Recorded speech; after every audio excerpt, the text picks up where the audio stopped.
কালকে আমরা গেছিলাম সাহিত্যিক শরৎচন্দ্র চট্টোপাধ্যায়ের বাড়ি দেউলটি। সেখানে আমরা প্রথমে হাওড়া স্টেশন থেকে পাঁশকুড়া লোকাল 9:15 সকাল 9:15 পাঁশকুড়া লোকাল ধরে গেছিলাম দেউলটি। সেখান থেকে তোমরা পাঁশকুড়া লোকালটাই ধরার চেষ্টা করবে, সেটা ফাঁকা থাকে, কিন্তু মিদনাপুর লোকালও আছে যেটা খুবই ভিড় থাকে। সেখান থেকে আমরা টোটো ধরিনি, কারণ সেখান থেকে টোটো ধরলে রিজার্ভ করলে তোমার 300-400 টাকা পড়ে যাবে। তার থেকে যদি তুমি 5-7 মিনিট হেঁটে যদি হাই রোডটা ক্রস করে টোটো ধরো, তাহলে পার হেড 20 টাকা করে নিয়ে আসবে। বলবে টোটোতে উঠে বলবে যে শরৎ কুটির যাব।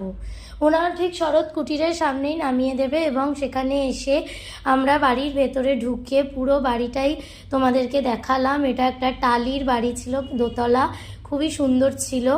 সেই বাড়ি থেকে আস্তে আস্তে তোমাদের পুরো গাছপালা এখানে রয়েছে।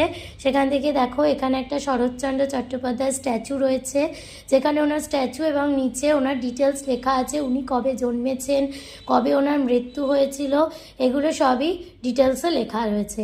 তারপরেই চলে এলাম একতলায়।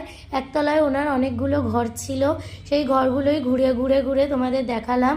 সাথে ছিল 2জন গাইড, একজন বয়স্ক এবং একজন ছেলে। তারা শরৎচন্দ্র চট্টোপাধ্যায় সম্পর্কে বলছিল এবং সেই মানে ওনার সমস্ত জীবনী সম্পর্কে কোন ঘরে কি আছে সেগুলো বলছিল। এখানে লেখা আছে শরৎচন্দ্র চট্টোপাধ্যায়ের বাসভবন সম্পর্কে। তারপরে ওনার প্রথম ঘরেই ছিল ওনার একটা ছবি, যেখানে মালা পরানো ছিল। তোমাদের বলে রাখি, শরৎচন্দ্র চট্টোপাধ্যায়ের বাড়ি খোলা থাকে সকাল 10টা থেকে 12:30, 1:30 থেকে 3-2:30 এবং 3:30 থেকে 5:30। এটা একটা ঘর, এটা একটা ঘড়ি, 100 বছরের পুরনো ঘড়ি, যেটা একদিন দম দিলে 7 দিন চলে। এখানে ওনার বিছানা, খাট, বালিশ সবই রয়েছে এই ঘরে। তারপরে এই ঘরে রয়েছে রাধাকৃষ্ণ, যেটা ওনাকে দিয়েছিল বিপ্লবী রাসবিহারী বসু, সেখানে উনি পুজো করতেন। এরপরে আমরা সিঁড়ি দিয়ে উঠে ওপরের দিকে গেলাম, যেখানে ওনার প্রথমেই রয়েছে একটি বারান্দা, যেখানে সবাই দাঁড়িয়ে ফটো টটো তুলছে। সামনে একটা চেয়ার মতো আছে, যেখানে বসা কোনো অ্যালাউ ছিল না। তারপরেই রয়েছে অনেকগুলো ঘর, যে ঘরগুলোতে ঢুকতে দিচ্ছিল না, আমরা জানলা দিয়েই ভিডিও করেছিলাম। সেখানে রয়েছে ওনার ট্রফি, যে ট্রফিগুলো উনি পেয়েছিল।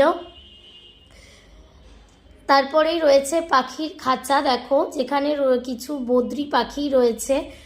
তারপরে নিচের উঠানটাও তোমাদেরকে ঘুরে দেখালাম। এখানেও অনেক ভিড় ছিল, কালকে প্রচুর লোক এসেছিল। আমরা 10টার সময়তেই গেছিলাম। এটা 3 ধাপেই খোলে।